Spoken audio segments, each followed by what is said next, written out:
இந்த அக்ஷய திருதியைக்கு வெறும் 1000 ரூபாய் செலுத்தி இன்னைக்கு ரேட்லயே அட்வான்ஸ் புக்கிங் பண்ணுங்க. பிரின்ஸ் ஜுவல்லரியுடன் நிறைய சேவ் பண்ணுங்க. தங்கம் விலை வரலாறு காணாத அளவுக்கு ஒரு சவரன் 70,000 ரூபாயை நெருங்கியுள்ளது. இது குறித்து பொதுமக்கள் கூறும் கருத்துக்களை காணலாம். தங்கத்தோட விலை இருக்க ரொம்ப ஜாஸ்தியாக தான் ஊட்டி ₹1,00,000 கூட வந்துடும் போல இருக்குங்க.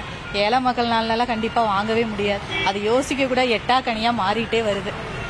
ரொம்ப கஷ்டம். முதல் மாதிரி நான் ஃபர்ஸ்டெல்லாம் வாங்கும்போது ₹4,000 இருந்துச்சு சார். நாங்கள் வாங்கும்போதெல்லாம் பவுன் விலை இப்போ லட்சக்கணக்குக்கு வந்துட்டு இருக்கு. இது எங்கே போய் முடியும்னு தெரில.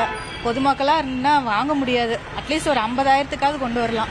இது ரொம்ப ஜாஸ்தியாக தான் இருக்கு. ஒரு வாரத்துலேயே ₹4,000 கிட்ட ஏறிடுச்சு. நாங்கள் எங்கள் அக்கா கல்யாணத்துக்கு ஒரு பட்ஜெட் போட்டு வச்சுருந்தோம். இப்போ அந்த பட்ஜெட்டை தாண்டி கடை வாங்குற மாதிரி வருது. நகை ரேட் ரொம்ப ஓவர் ஆயிடுச்சு. அது போக ஸ்கூல் ஃபீஸ், காலேஜ் ஃபீஸு, வீட்டு வாடகை எல்லாம் இருக்குது.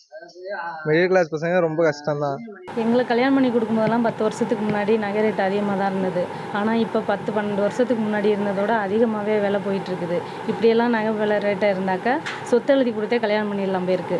இப்போ ரொம்ப கஷ்டப்படுற குடும்பம்லாம் ரொம்ப கஷ்டமாக இருக்கும்ல நகை வாங்கி கொடுத்து கல்யாணம் பண்ணி கொடுக்குறதுக்கு. அதனால் சொத்து எழுதி கொடுத்துலாம்னே எல்லாருமே பிளான் பண்ணிகிட்டு இருக்காங்க. நான் கூலி வேலைக்கு போகிறேன். எனக்கு ஒரு பொண்ணு இருக்குது. அந்த பொண்ணுக்கு நகை செஞ்சு எப்படி போகிறேன்னு எனக்கு தெரியல. ரொம்ப விலை ஏறுறதுனால எங்களுடைய வாழ்வாதாரமே ரொம்ப பாதிச்சிருக்கு. இதை கொஞ்சம் கவனத்தில் அரசு கொண்டு வரணும். சேத்ரிதிக்கு பிரின்ஸ் ஜுவல்லரியில நீங்க வாங்கும் ஒவ்வொரு 8 கிராம் தங்க நகைக்கும் 2000 மதிப்பிலான தங்கம் இலவசம். வெறும் ₹1000 செலுத்தி இன்னைக்கே கோல்ட் ரேட்டை லாக் பண்ணுங்க.